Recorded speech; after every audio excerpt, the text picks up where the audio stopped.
Hi friends, welcome to Indhus kitchen. இன்றைக்கி நம்மளோட கிச்சனில் ரொம்ப சாஃப்டான நெய் மைசூர் பாக் பர்ஃபெக்டாக எப்படி செய்கிறதுன்னு பார்க்கலாம்.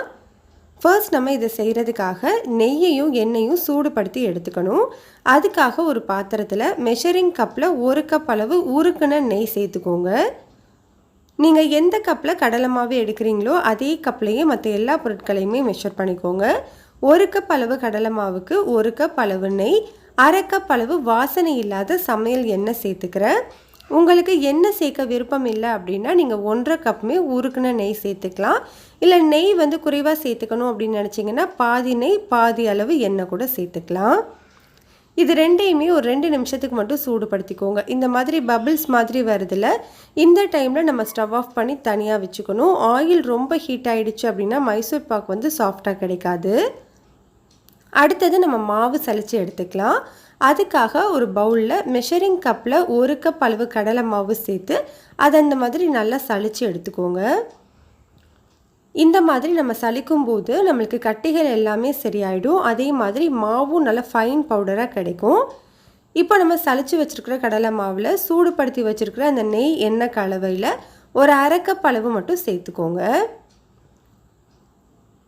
நெய் எண்ணெய் சேர்த்ததுக்கப்புறமா இதை நல்லா இந்த மாதிரி பீட் பண்ணி கட்டிகள் எதுவும் இல்லாத மாதிரி கலந்து விட்டுக்கோங்க. பாருங்கள், இந்த அளவில் இருந்தால் கரெக்டாக இருக்கும். இப்போ இது தனியாக இருக்கட்டும்.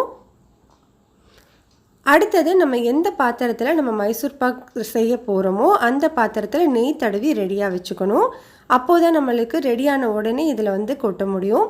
நான் இன்றைக்கி கேக் டின்னில் தான் நெய் தடவி வச்சுருக்கேன். நீங்கள் நார்மலான சில்வர் பாத்திரத்தில் கூட நெய் தடவி வச்சுக்கலாம். அடுத்தது நம்ம பாகு காய்ச்ச ஆரம்பிச்சிடலாம். ஒரு கடாயில் நீங்கள் எந்த கப்பில் 1 கப் அளவு கடலை மாவு எடுத்தீங்களோ அதே கப்பில் 1 கப் அளவு சர்க்கரை, 1/2 கப் அளவு நெய் சேர்த்து ஸ்டவ்வை லோ ஹீட்டில் வச்சுட்டு இதை நல்லா கலந்து விட்டுக்கோங்க. இது எல்லாமே நல்லா கரைஞ்சி வரட்டும். சர்க்கரை நல்லா கரைஞ்சதுக்கப்புறமா ஸ்டவ்வை ஹை ஹீட்டுக்கு மாற்றிக்கலாம். ஸ்டவ்வை நம்ம ஹை ஹீட்டில் வச்ச உடனே ஒரு 2 நிமிஷத்துலேயே பார்த்திங்கன்னா இந்த மாதிரி எல்லா இடமுமே நுரைச்சி வர ஆரம்பிக்கும். இந்த டைமில் நம்ம கம்பி பதம் செக் பண்ணிடணும். இப்போ நீங்கள் பார்க்கும்போது நம்மளுக்கு கரெக்டான ஒரு கம்பி பதத்தில் இருக்கும். பாருங்கள், இப்போ நீங்கள் எடுத்து பார்த்தீங்கன்னா இந்த மாதிரி ஒரு கம்பி மாதிரி வருது இல்லையா, இதுதான் கரெக்டான கம்பி பதம். உடனே நம்ம ஸ்டவ்வை லோ ஹீட்டில் வச்சுட்டு நம்ம ரெடி பண்ணி வச்சுருக்கிற அந்த நெய் இருக்கு இல்லையா, அதில் ஒரு 1/2 கப் அளவு மட்டும் சேர்த்துக்கோங்க. சேர்த்ததுக்கப்புறமா நம்ம ரெடி பண்ணி வச்சுருக்கிற கடலை மாவு மிக்ஸையும் சேர்த்துட்டு ஸ்டவ்வை லோ ஹீட்லேயே வச்சுட்டு கலந்து கொடுத்துட்டே இருங்க.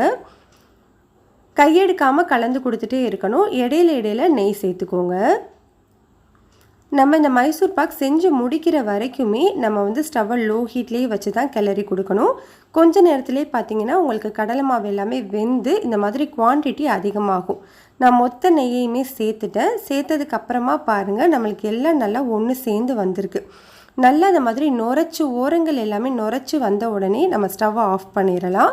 ஸ்டவ்வை ஆஃப் பண்ணதுக்கப்புறமா ஒரு 2-3 நிமிஷத்துக்கு கையெடுக்காமல் ஒரே டைரெக்ஷனில் இந்த மாதிரி நல்லா கிளறி கொடுங்க. அப்போது தான் மைசூர் பாக் நல்லா சாஃப்டாக நம்மளுக்கு கிடைக்கும்.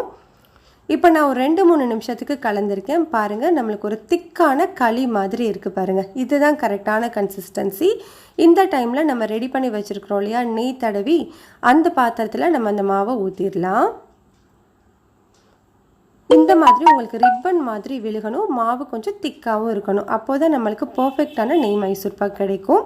இது மேலே ஒரு 1/2 டீஸ்பூன் அளவு நெய் மட்டும் சேர்த்து நல்லா ஈவனாக கலந்து விட்டுக்கோங்க.